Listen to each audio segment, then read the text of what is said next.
matahari bersinar. Guru. Yang kedua apa? Sopan. Oh, sopan santun. Yang ketiga menyayangi teman. Yang keempat ya, yang kedua bisa apa, Bu? Membuang sampah di tempat. Lalu yang kelima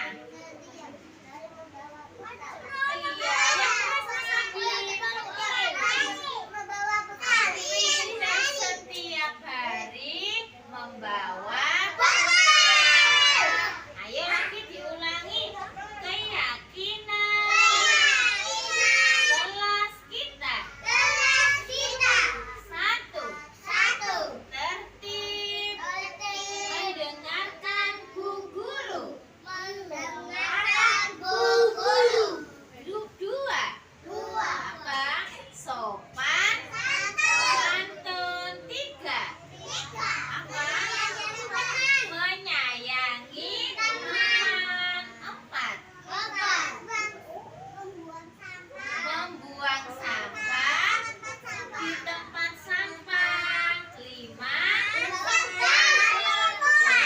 setiap hari membawa. Nah, tepuk tangan buat anak-anak hebat.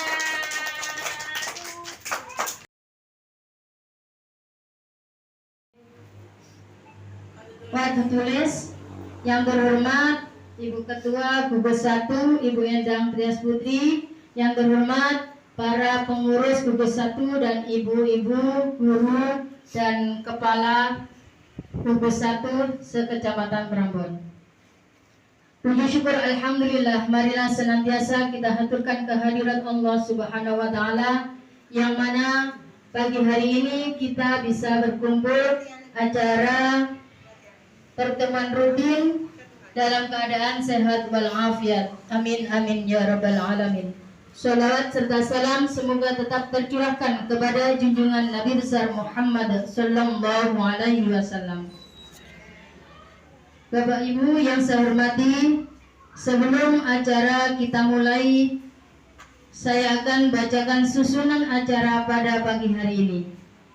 Acara yang pertama pembukaan, dilanjutkan acara yang kedua menyanyikan lagu Indonesia Raya, dilanjutkan dengan Mars Guru Penggerak. Acara yang ketiga yakni sambutan-sambutan, dilanjutkan acara yang keempat penyampaian materi oleh Ibu Susanti SPD AUD. Yang kelima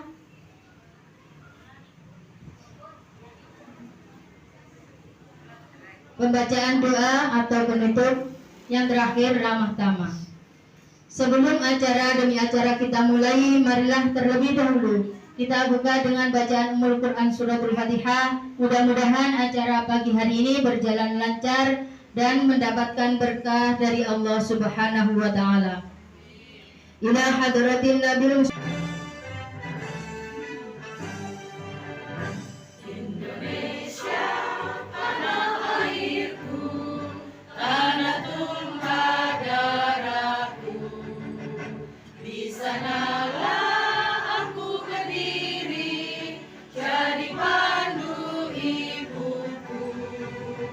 Indonesia kebangsaanku, bangsa dan tanah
kuatkan hati, negeri ini memanggilmu kawan. Belajar bergerak berbagi untuk negeri, guru penggerak majukan pendidikan. Guru penggerak menghamba pada murid, kreatif rancang pembelajaran, hargai potensi tingkatkan prestasi, hadirkan profil belajar Pancasila. Belajar bergerak berbagi untuk negeri, kita menjalin kolaborasi. Belajar bergerak berbagi untuk negeri, lebih baik pada Ibu Pertiwi.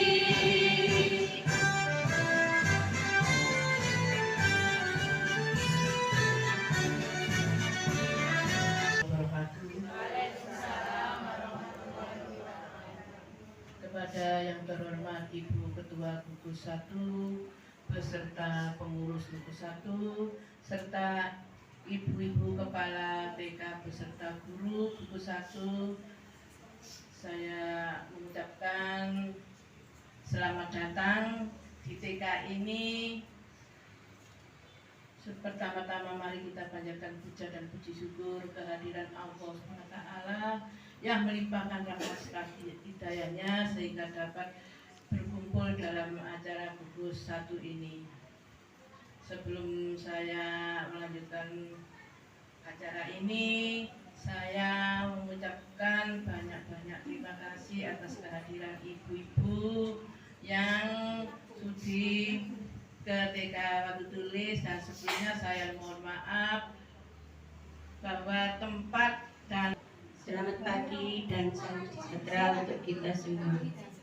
Kepada yang terhormat Ibu Kepala TK Gugus 1 Kecamatan Prambon, kepada yang terhormat Ibu Pengurus dan anggota Gugus 1 Kecamatan Prambon, puji Tuhan semoga terlimpahkan kepada kita semua sehingga kita semua bisa hadir pada pertemuan gugus dalam keadaan sehat walafiat.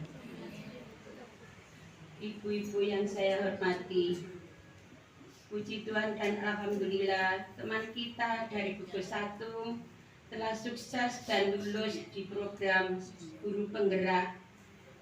Maka patutlah kita contoh atas kerja keras dan Assalamualaikum warahmatullahi wabarakatuh. Bismillahirrahmanirrahim. Alhamdulillahirabbil alamin.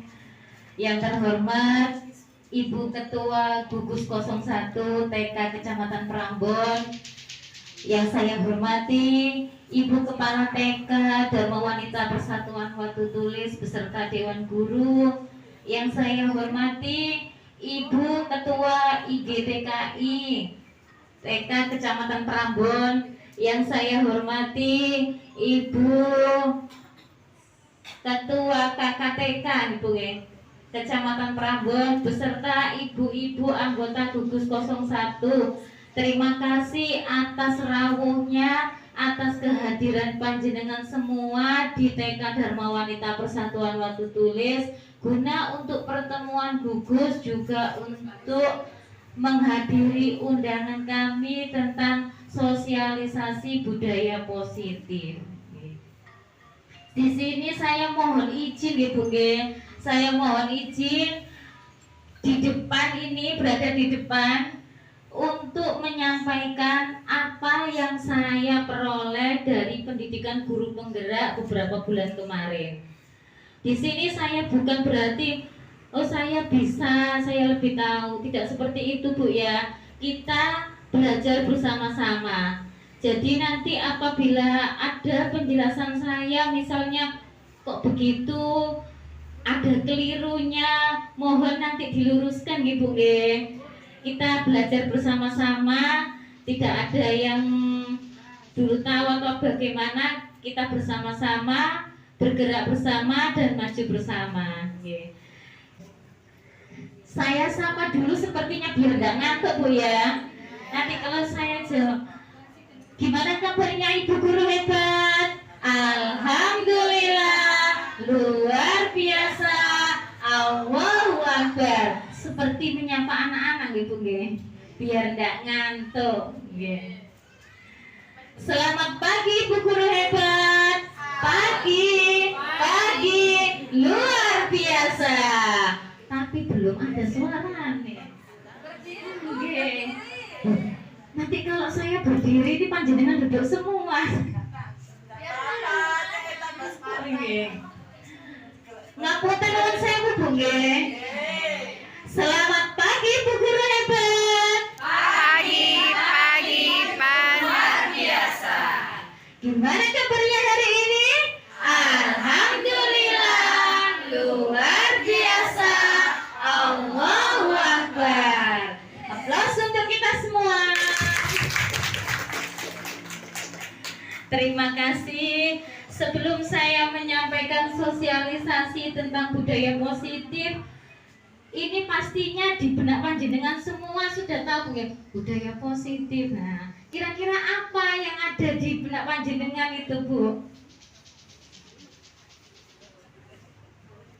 Kira-kira yang ada di budaya positif. Oh, paling itu gini ya. Monggo mungkin dari Bu Iin ya.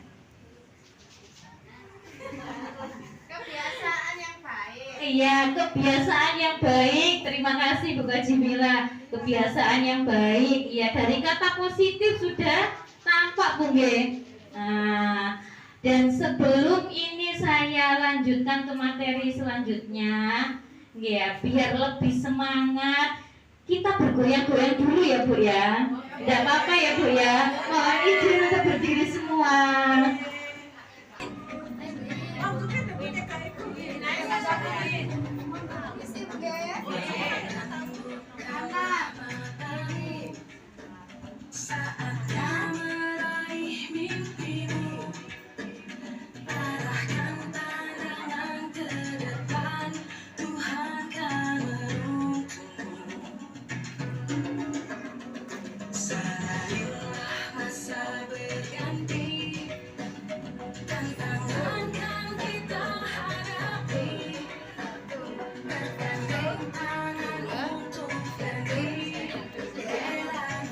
Senyum, ya. Senyum dulu.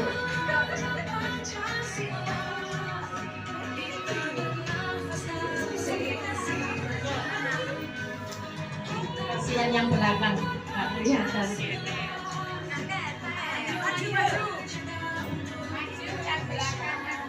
Boleh maju yang di belakang.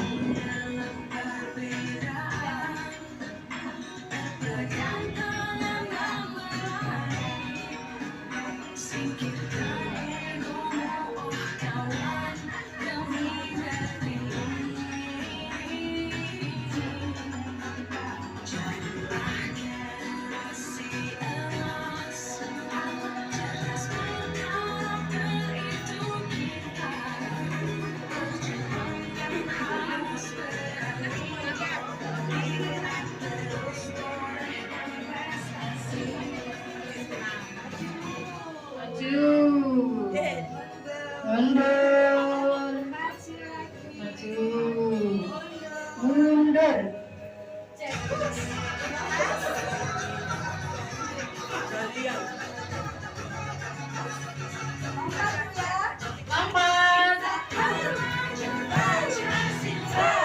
Lompat. Lompat.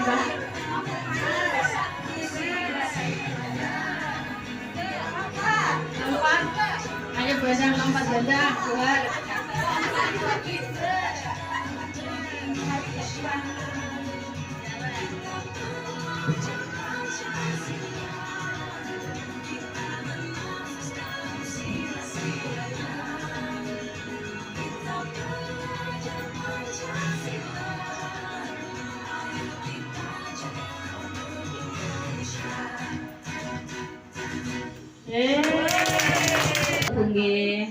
Iya, ini saya memperkenalkan salam guru penggerak ya Bu ya. Iya, salam guru penggerak, tergerak, bergerak, dan menggerakkan. Sekali lagi ya Bu ya. Salam guru penggerak, tergerak, bergerak, menggerakkan. Nah, itu tadi salam dari guru penggerak Bu ya. Seperti yang disampaikan oleh Bu Atik tadi, monggo ibu-ibu ayo ikut mendaftar ya. Saya juga tidak tahu ini kedepannya untuk apa wis pokoknya di jalan boyang beliau ing tut nggih leres ing tut nggih Bu Bariro niki.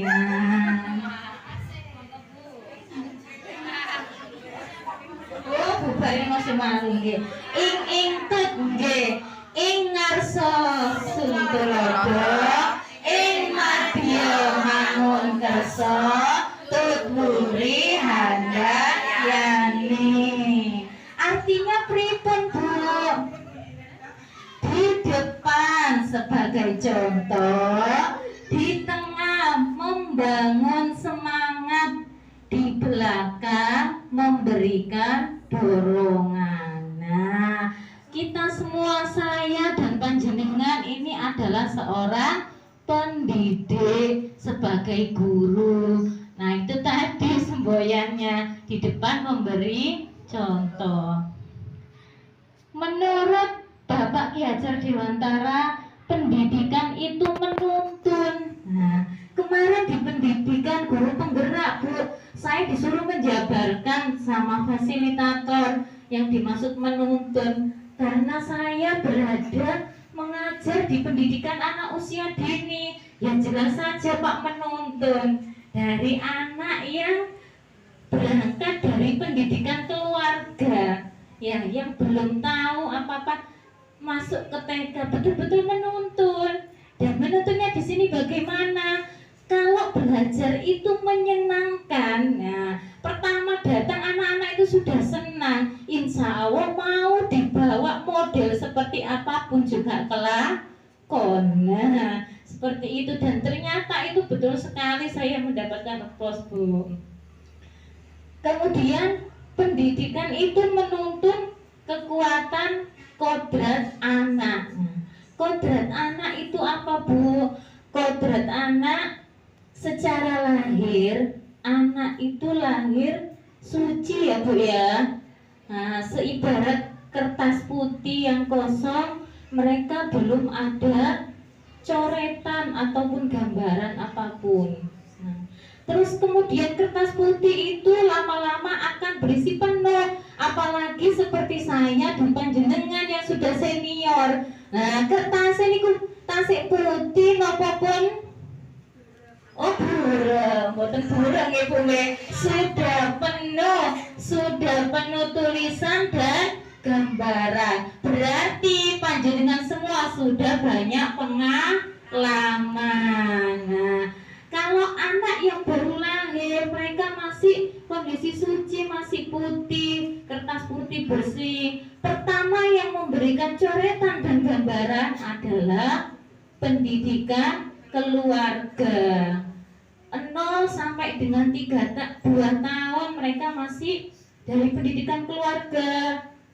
Kemudian di usia 3 sampai 4 tahun mungkin ada di kelompok bermain, dan 4 sampai 6 tahun mereka menjadi kewajiban kita untuk mengisi, untuk apa Bu, menggambar, mengisi di kertas putih tersebut. Nah, kemudian belajar sesuai dengan kodrat alam dan zaman. Seperti tadi Bu ya, anak memiliki hak dari kodratnya lahir, mereka memiliki hak. Hak apa saja?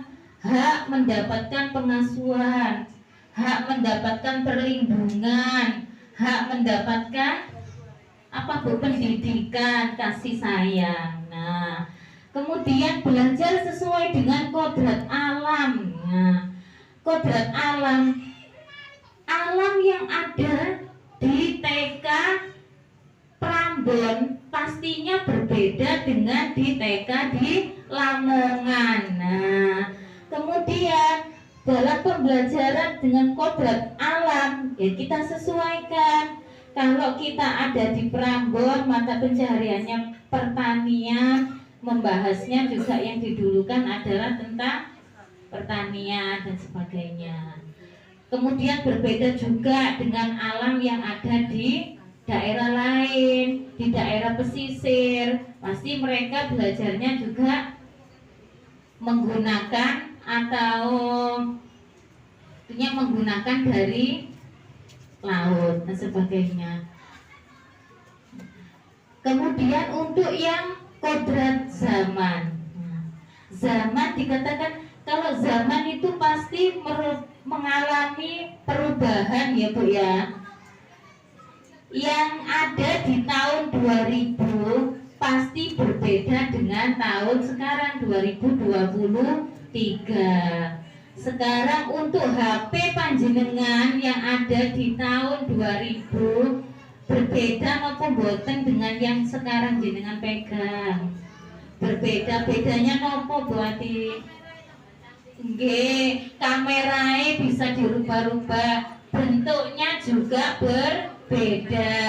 Kalau dulu bentuknya kecil, sekarang bentuknya lebih besar. Kemudian fitur-fitur di dalamnya juga berbeda juga, nggih.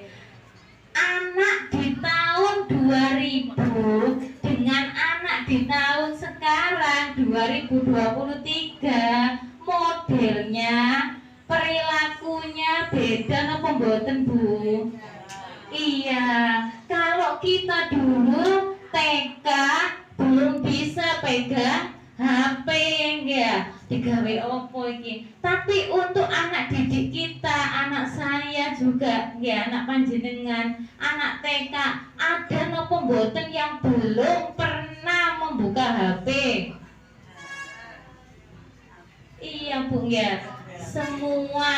Nah, iya. Kalau kita melihat anak usia dini mengoperasikan HP, lihat HP, buka YouTube, TikTok dan sebagainya, bagaimana Bu? Yang ada dalam pemikiran panjenengan? Miris, ya, terus takut, Ibu nggih, takut untuk mengakses yang negatif. Tapi untuk pendidikan yang ini belajar sesuai dengan kodrat zaman. Nah, karena memang kita mengikuti perubahan zaman Bu ya, semakin maju. Nah, bagaimana mengalihkan perhatian anak-anak itu, misalnya dia buka gadget, buka HP, bukan untuk dilarang, tapi diarahkan kepada hal-hal yang positif. Nah, ini sebagai contoh Bu, saya memberikan contoh putri saya sendiri yang kelas 1 SD, yeah. Itu ternyata bisa bahasa Arab itu Bu, lihatnya di TikTok. Iya, sambil nyanyi-nyanyi gitu. Ayah itu bapak, apa umi itu ibu gitu, terus bahasa Arab itu Bu. Diajari Bu guru tambah. Enggak di TikTok Bu, terus dijujurno Bu, diperlihatkan ke saya. Loh iya. Terus ada lagi itu seperti gambar Bu ya. Iya, menggambar gitu, jadi sebuah gambar gitu Bu Kaji. Ternyata juga lihatnya itu juga di TikTok. Dia sambil nyanyi itu sambil menggerakkan lengkung, terus bulat, air mengalir. Ternyata itu Bu jadi gambar orang dan bagus sekali Bu. Ternyata dari HP itu juga ada sisi positifnya. Dan sekarang di YouTube, di TikTok, seperti pelatihan yang kita dapatkan kemarin di Dinas Pendidikan ya Bu ya, untuk yang operator. Nah, ini kita diminta Bu ya, untuk semua kegiatan yang ada di TK, sekiranya itu baik, bisa promosi juga, monggo segera diisi atau diposting di YouTube, di TikTok, Instagram dan sebagainya. Ini yang dikatakan kita belajar sesuai dengan kodrat zaman. Kemudian hikmah dari pandemi COVID kemarin. Ya, musibah kok ono hikmahe. Iya, hikmahnya kenapa Bu? Dari saya sendiri ini juga belajar. Sebelum ada COVID, saya tidak mengenal itu Zoom. Apa itu Zoom, masa Bu Zoom? Iya. Tidak mengenal juga Jimit. Koyo apa Jimit itu bagaimana ya? Iya. Karena ada musibah pandemi itu, mau tidak mau kita belajar ya Bu ya. Oh ternyata seperti ini, ternyata belajar bisa lewat online ya. Kemudian kita juga bisa Bu belajar juga membuat video-video pembelajaran yang menarik, yang nanti bisa ditunjukkan kepada anak-anak. Jadi anak-anak lihat pinjam HP mamanya bukan untuk hal yang negatif, bisa bukan lihat video pembelajaran animasi yang menarik. Seperti itu penjelasan untuk belajar sesuai dengan kodrat zaman. Panjenengan kalau ibu guru juga apakah perlu belajar Bu? Iya, karena seorang pendidik menurut Bapak Ki Hajar Dewantara adalah belajar sepanjang hayat. Nah, selama kita masih diberikan nikmat yang berupa sehat, nah, kita masih memiliki kewajiban untuk terus belajar. Jika semuanya itu sudah, maka anak akan mendapatkan kemerdekaan, merdeka secara lahir dan batin, ya, bahagia lahir dan batin. Kenapa di sini dikatakan bahagia secara batin? Karena semua hak anak mereka peroleh. Kemudian merdeka secara lahir seperti apa? Diharapkan oleh pemerintah, ya, generasi penerus ini nanti tidak hanya cakap secara teori dan pengetahuan, diharapkan mereka juga terampil, memiliki keterampilan. Seperti dalam kurikulum K13 kemarin itu kita ada KD dan KI gitu nggih. Leres mboten Bu?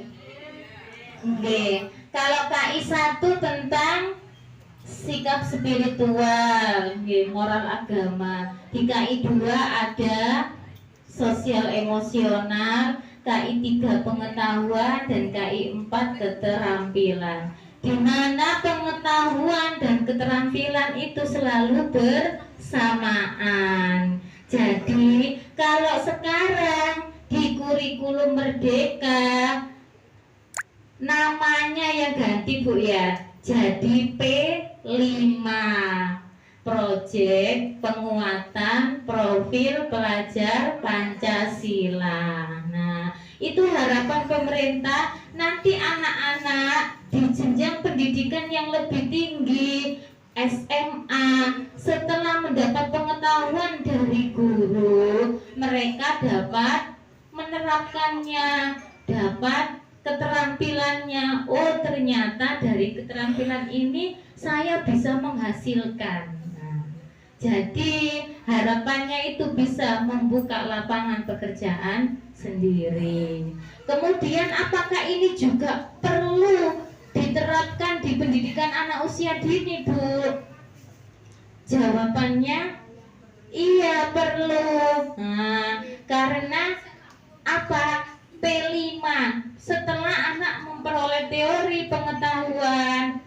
Nah, kalau dulu saya mengenalnya puncak tema Bu. Oke. Sekarang P5. Nah, kegiatan proyek. Nah, ternyata dari pelatihan kemarin, oh kalau ada kegiatan proyek sekiranya pembelajaran kita menarik, kita tayangkan, kita unggah, kita posting. Oke. Next.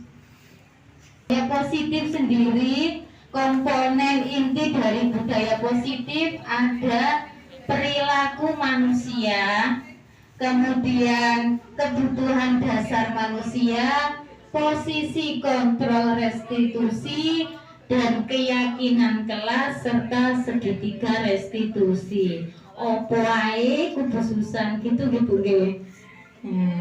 Sebelum ke tahap berikutnya, next.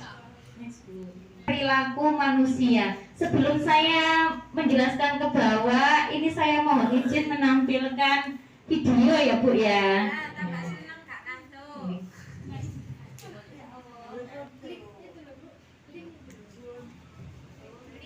Suka film kartun.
Bu, selain kerjasama,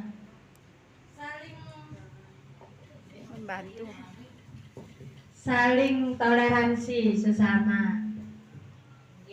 Terima kasih. Jawaban dari Bu Kajimila, saling toleransi dengan sesama. Sekarang yang di sebelah sini Bu nggih.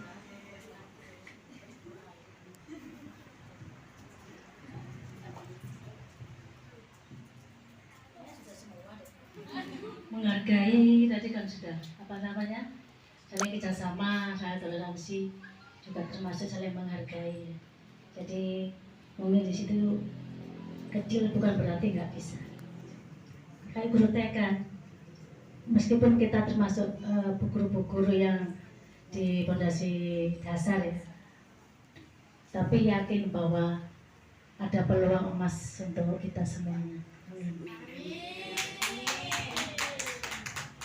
Terima kasih, jawabannya sangat lengkap sekali. Ada lagi Bu, Bu Kartina. Ada yang sama. Bu Jahar ini. Saling menghargai sesama teman itu tadi, dan gotong royong. Terima kasih. Terima kasih, saling kerjasama, saling menghargai, gotong royong. Dan yang disampaikan oleh Bu Ayu adalah jangan menganggap yang kecil itu lemah. Nah, iya, ini kenapa saya tayangkan pada motivasi perilaku manusia ya. Setiap perilaku manusia memiliki tujuan, Ibu ya. Panjenengan datang ke sini memiliki tujuan ya, Bu ya. Iya. Tapi tujuan antara orang satu dengan yang lain apakah sama, Bu? Belum tentu, ya. Belum tentu. Seperti yang ada dalam video tadi, ya. Ada yang besar, gendut-gendut gede, menyeberang bersamaan, tapi tidak ada yang mau mengalah. Nah, aku lebih gede, usahaku dhisik, gitu ya Bu ya. Tidak ada yang mau mengalah, sama-sama mempertahankan egonya, ya pendapatnya sendiri. Akhirnya apakah nyampe di tempat tujuan, Bu? Tidak. Kemudian ada bantuan tadi, ya, dari yang kecil dijawil ini lo tak kandani, kan seperti itu, Bu, ya. Tapi tidak mau posisi cilik karo. Nah, gitu, Bu, ya, dilempar ya, Bu, ya, tadi. Iya, dilempar, diinjek. Nah, kemudian dari yang kecil tadi apa, Bu? Gergeten dilepas itu. Akhirnya kecebur, nggih. Untuk yang kecil-kecil dua bisa selamat karena apa, Bu? Iya, saling menghargai, toleransi. Yang satu nunduk akhirnya bisa dilewati, bisa selamat kedua-duanya. Itu tadi.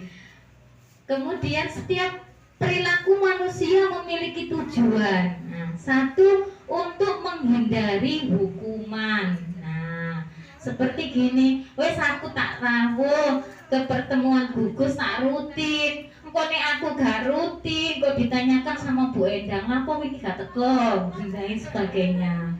Berarti motivasinya karena ditegur, nggih, takut dihukum, takut karena iya.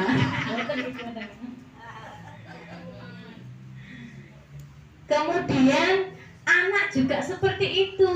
Perilaku anak juga memiliki tujuan, gitu nggih. Kemudian yang kedua mendapat penghargaan, mendapatkan reward. Nah, wes aku tak ngwetu sebelum semester aku sudah siap RPP nih. Besok ketika Bu Ibu tanya, "Oh, Bu Susan wis mari." Ya, kok aku cek gelem ambek Bu Ibu.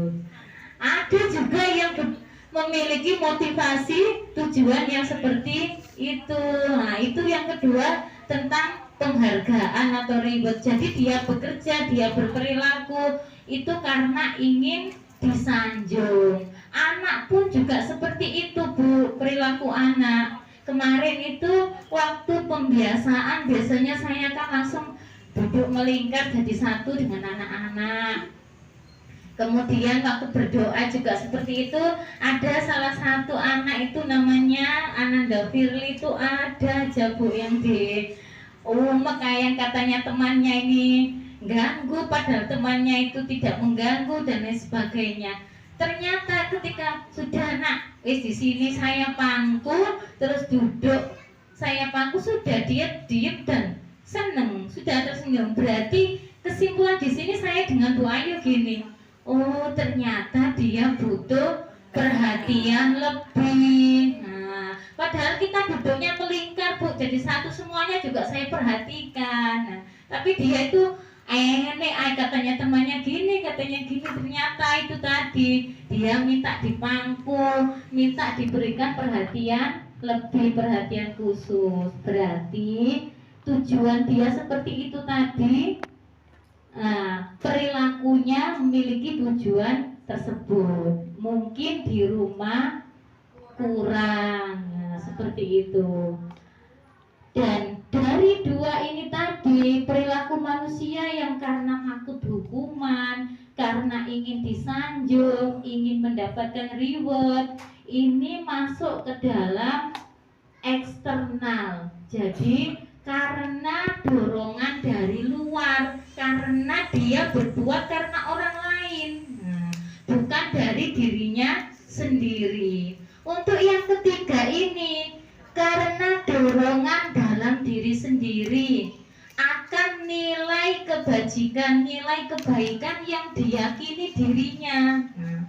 Kalau saya berangkat IGTKI, berangkat pelatihan, wes aku tak budal, niat mencari ilmu. Di sana nanti pasti dapat ilmu pengetahuan, dapat wawasan, dapat ini itu untuk menambah kompetensi. Nah, ini yang dari dorongan diri sendiri, internal dari dalam dirinya sendiri. Nah, kira-kira saya dan panjenengan ini sudah berperilaku yang termotivasi nomor 1, 2, nomor 3, Bu? ketiga-tiganya betul sekali, nggih. Ketiga-tiganya ada kalanya kita juga takut hukuman, ya takut ditegur. Ada kalanya namanya manusia juga pengen dipuji.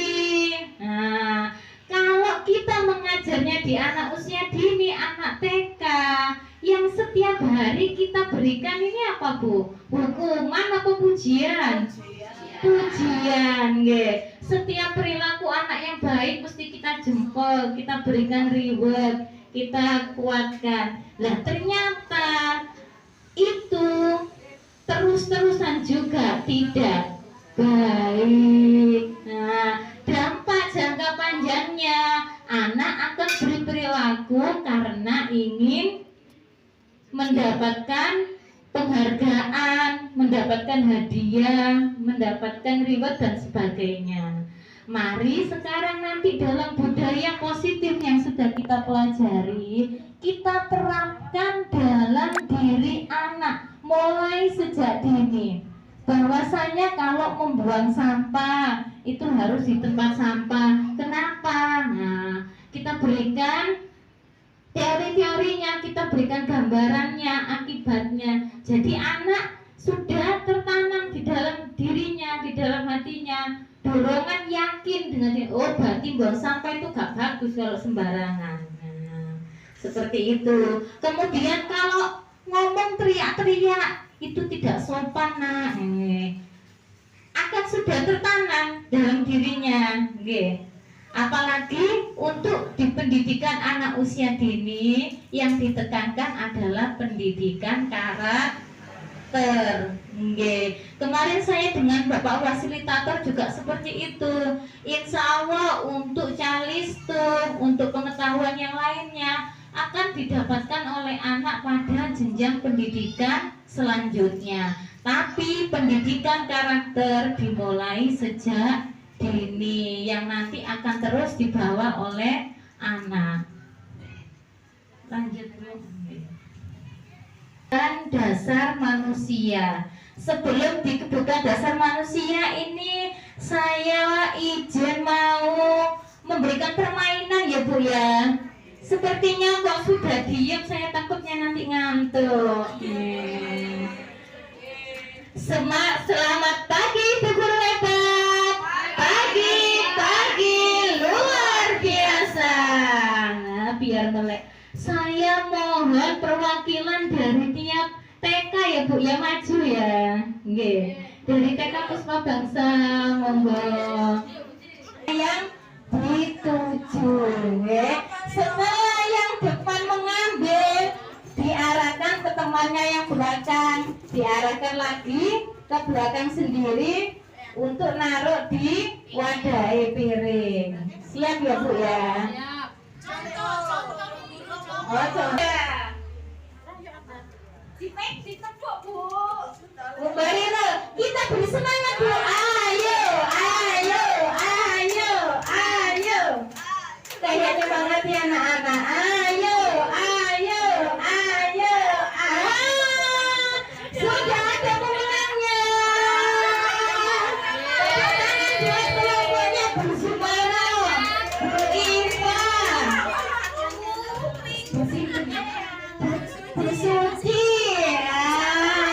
Sudah ketemu yang dikasih yaitu bola.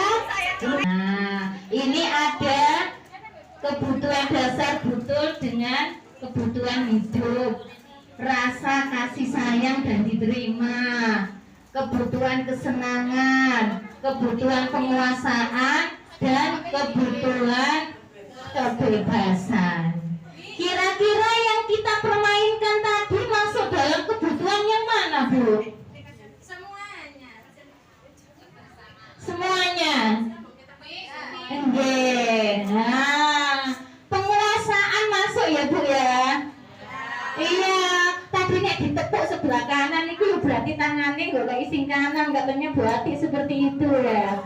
Nah, karena kita tadi belum menguasai aturan mainnya, jadi ini bingung. Terus tangan dipegang kok kayak gerak nggak nemu ya. Masuk juga dalam kebutuhan kesenangan. Senang apa mboten Bu kalau diajak permainan? Senang nggih. Apalagi anak TK. Nah, dalam pembelajarannya mereka juga butuh kesenangan. Wes pertama budal arasa-arasa bangun kesiangan diomeli mbek ibuke diaret-aret ayo wis telat. Nah, anak kan sudah ngambek ya Bu ya. Wis ndak mau, wis nangis, cemberut ndak mau ditinggal. Nah, kalau terus di sekolahan kita sebagai pendidik ndak pinter-pinter memberikan kebutuhan kesenangan. Ya wis dari sampai berangkat sampai pulang nggih. Iya, cemberut tuh Bu Ati.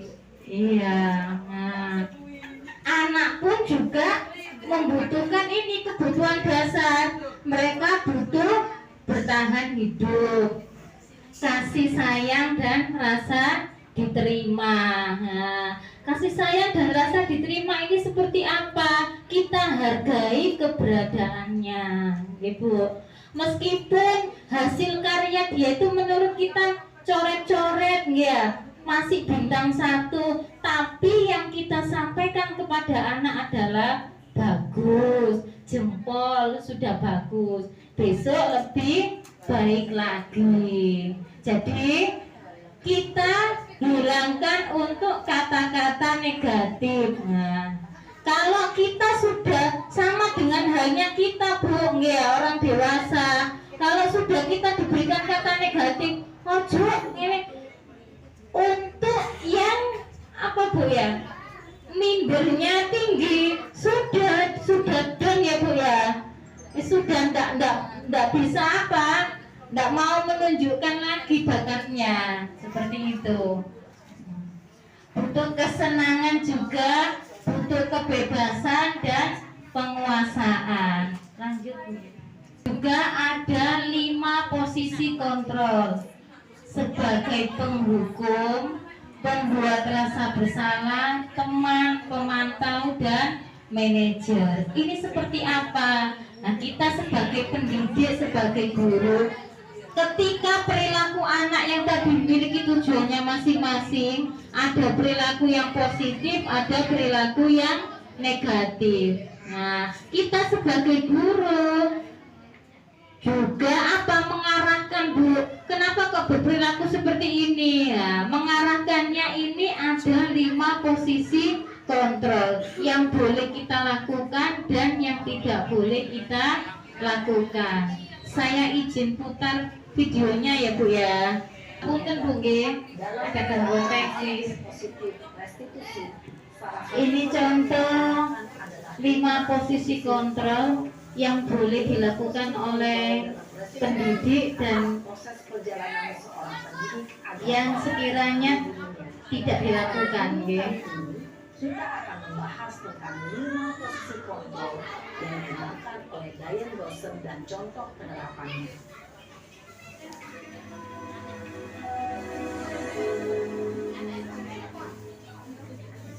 Lima posisi kontrol itu adalah 1. Posisi penghukum, 2. Posisi pembuat naskah, dan 5. Posisi manajer. Untuk lebih memahami kelima posisi tersebut, mari kita saksikan kasus Naren yang terlambat hadir 20 menit di sekolah dan melihat bagaimana kelima posisi kontrol dalam menghadapi masalah tersebut.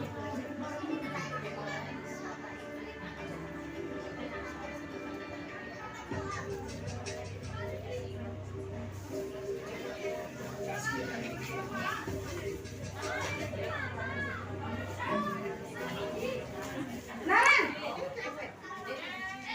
sini kamu. Selamat pagi Bu. Selalu terlambat. Kamu deh, pasti terlambat. Maaf Bu, saya Apa? Apa coba? Alasan kamu apa lagi? Kapan sih kamu tidak terlambat? Malas sekali ya kamu jadi anak. saya Dasar pemalas. Gak kapok sih kamu. Sudah berapa kali terlambat? Sana, kamu keliling lapangan kenapa saya harus keliling lapangan basket, Bu? Kenapa? Kamu seorang ibu berani-beraninya jawab sudah terlambat, masih berani jawab enggak? Sekarang keliling lapangan basket 5 kali pergi sana ke lapangan basket.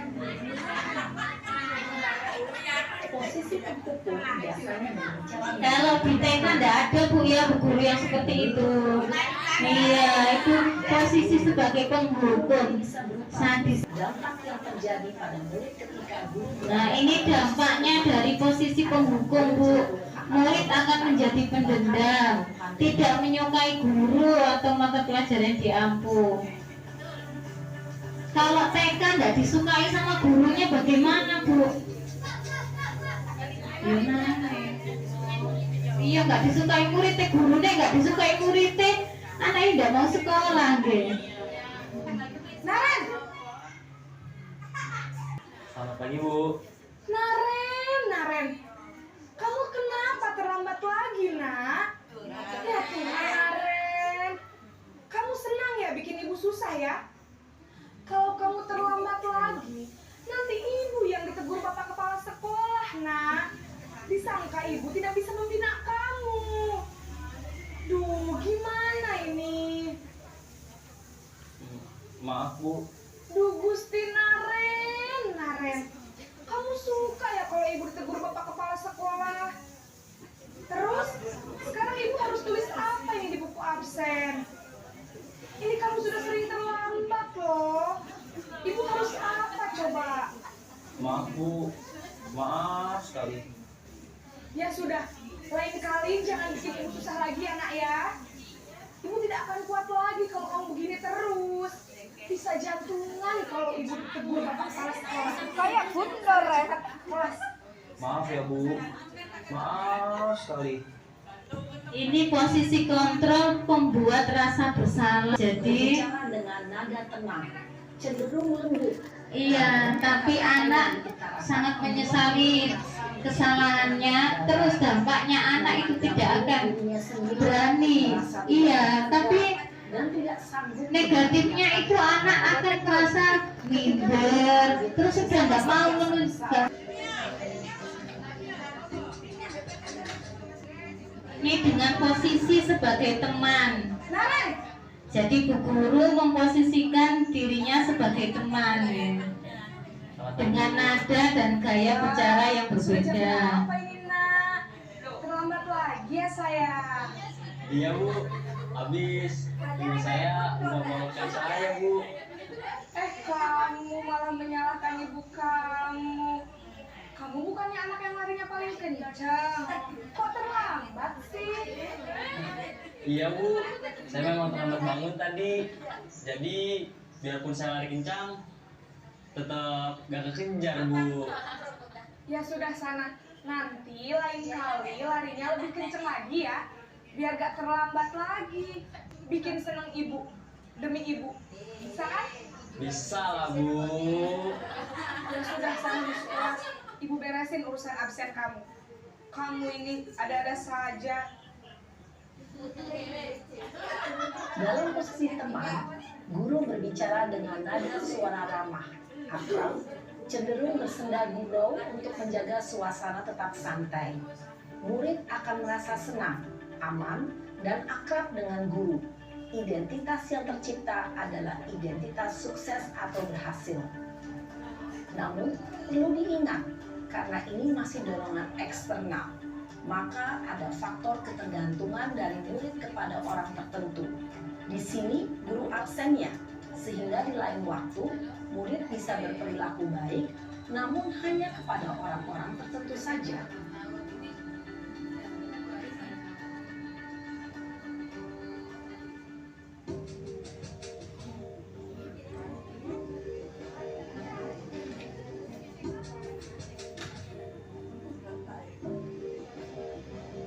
Naren!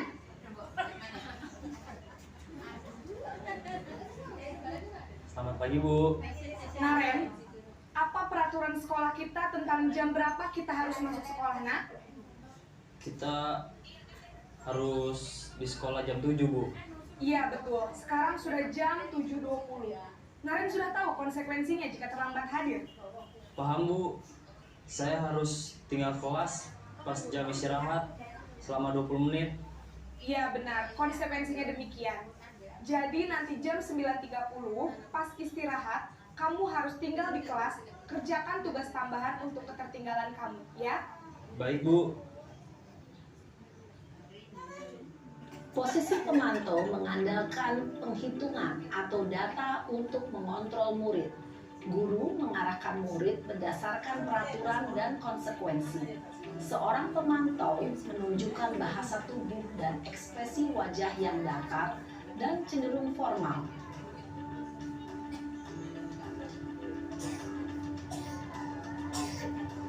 Ini yang kelima, posisi guru sebagai manajer, Bu. Sebagai manajer, sebagai pemimpin. Naren!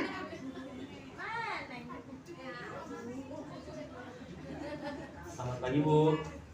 Selamat pagi Naren. Maaf Bu, saya terlambat. Iya, sekolah masuknya jam 7, sekarang sudah jam 7.20. Jadi sekarang bagaimana ini Naren? Maaf Bu, saya lupa setel alarm saya semalam. Baiklah, menurut kamu, keyakinan sekolah yang mana yang perlu kamu tingkatkan? Menghargai diri sendiri dan orang lain mungkin ya Bu. Setuju. Jadi, apakah Naren meyakini prinsip saling menghormati tersebut? Iya Bu, saya meyakininya. Apakah Naren bersedia memperbaiki masalah keterlambatan ini? Bersedia Bu. Bagaimana kamu akan perbaiki masalah keterlambatan ini? Saya akan coba untuk tidak lupa menyetel alarm saya Bu. Baik, kalau Naren lupa menyetel alarm di rumah, ada orang yang kira-kira bisa bantu mengingatkan tidak? Ada Bu, kakak saya, Kak Emma. Ada lagi selain Kak Emma? Selain Kak Emma, ada ibu saya. Baik, jadi yang mengingatkan Naren adalah Kak Emma dan ibu kamu ya? Kira-kira akan mulai start alarm kapan nih Naren? Setelah pulang sekolah, akan segera saya lakukan. Baik, jadi Naren akan setel alarm untuk bangun besok pagi dan akan diingatkan oleh kakak dan ibunda Naren ya. Ada lagi yang mungkin perlu dilakukan Naren agar tidak terlambat bangun lagi? Tidak ada Bu. Baik Naren, terima kasih untuk kerjasama kamu. Sekarang kamu perlu kembali ke kelas untuk belajar. Baik Bu, terima kasih. Posisi manajer adalah posisi kontrol yang disarankan untuk membimbing murid memiliki sikap disiplin yang positif, yaitu murid yang mandiri, bertanggung jawab, dan dapat memecahkan masalah. Tujuan dari posisi ini adalah agar murid dapat berefleksi atas tindakannya. Guru akan dengan tulus memberikan pertanyaan-pertanyaan bermakna, sehingga membuat murid dapat belajar dari kesalahannya dan mencari sebuah solusi untuk menyelesaikannya. Monggo Bu, kali sebuahnya nggih, monggo disambi. Mengamati adegan kelima posisi kontrol. Monggo disambi sak wonten nih Bu nggih. Posisi mana yang dapat menunjang motivasi intrinsik murid? Ya, tentu posisi manajer. Posisi ini memang posisi ideal yang ingin dituju setiap pendidik. Pada posisi inilah, guru dapat menerapkan disiplin positif yang berpihak pada murid, yang memerdekakan murid. Perjalanan seorang pendidik tentunya tidak mudah untuk sampai pada posisi seorang manajer. Namun, tujuan kita pasti, yaitu menciptakan murid-murid yang mandiri, merdeka, dan bertanggung jawab. Semoga penggambaran 5 posisi kontrol yang telah diperlihatkan ini dapat menjadi ajang refleksi bagi kita semua, agar dapat terus mengasah dan menerapkan disiplin positif yang memerdekakan murid. Mari terus berlatih dan bersemangat. Selamat menerapkan. Salam dan bahagia, Ibu dan Bapak Guru hebat.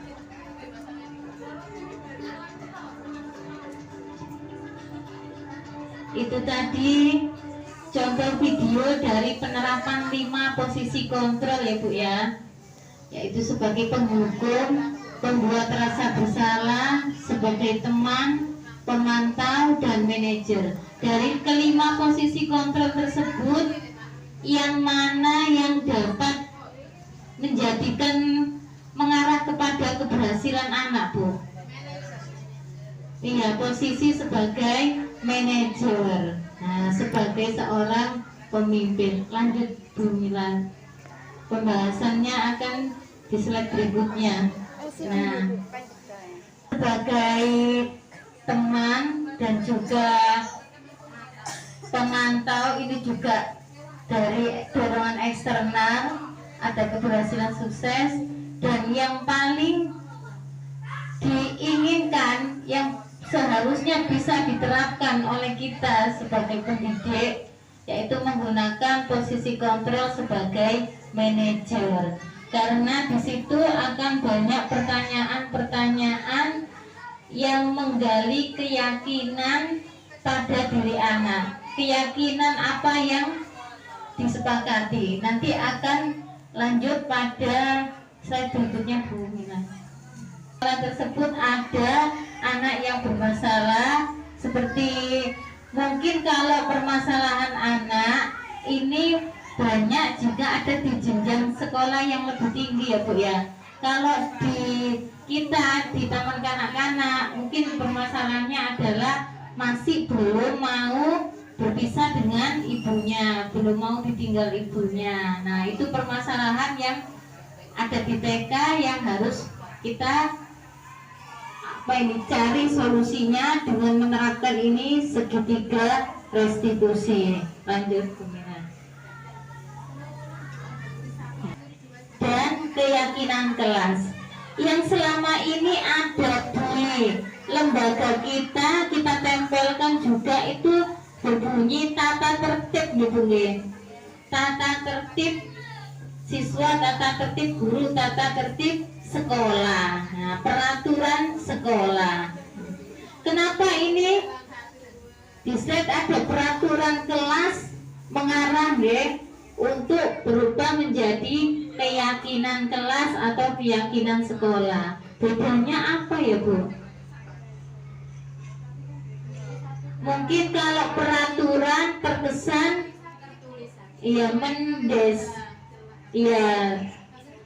seperti sudah dibentuk. Ya, ini peraturan ini yang dibuat oleh bu guru dan kepala sekolah. Nah, ini aturan sudah harus diterapkan seperti itu. Tapi kalau keyakinan, berarti ini butuh sosialisasi, butuh masukan dari semua. Karena kalau sudah dikumpulkan, sudah disosialisasikan, sudah dimusyawarahkan, berbagai pendapat dijadikan satu berupa keyakinan kelas, berarti itu yang sudah disepakati. Kemudian next,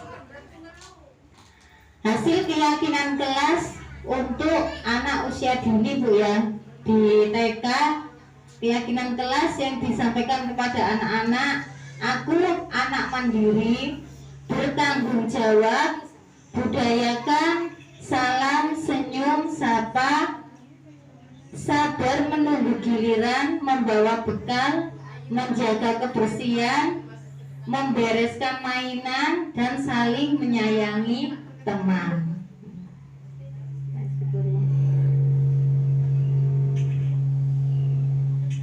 Sedikit dokumentasi kegiatan saya saat mengikuti pendidikan guru penggerak dan di TK ya, Bu ya. Next, Bu Guru.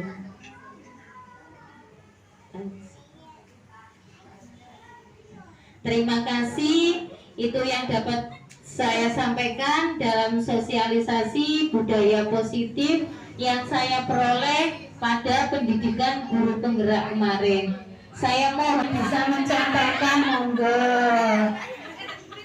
Iya, dengan mulutnya. Mungkin ini ibu kepala. Nak, Mila, kenapa kok terlambat? Mengapa kok terlambat? Loh, baru kesiangan. Makanya kalau tidur jangan malam-malam, ya. Kalau masuk jam berapa sih? Jam 7, sekarang sudah jam berapa? Ya, sudah terlambat berapa menit ya? 20 menit. Ya, untuk lain kali, lain waktu jangan diulangi ya. Iya, tolong bangunnya jangan siang-siang. Tidurnya juga jangan malam-malam. Lihat YouTube ya. Oh, melekan. Oh, ada podis. Melek beniwani ya. Terima kasih Bu Susi. Ya, ini kecil-kecilan Bu ya, yang bisa diberikan. Semoga bermanfaat. Gak usah apa sih moto. Beli minas solihin. Rabbana atina fid dunya hasanah wa fil akhirati hasanah wa qina adzabannar. Wa sallallahu ala sayyidina Muhammad walhamdulillahi rabbil alamin. Wassalamualaikum warahmatullahi wabarakatuh.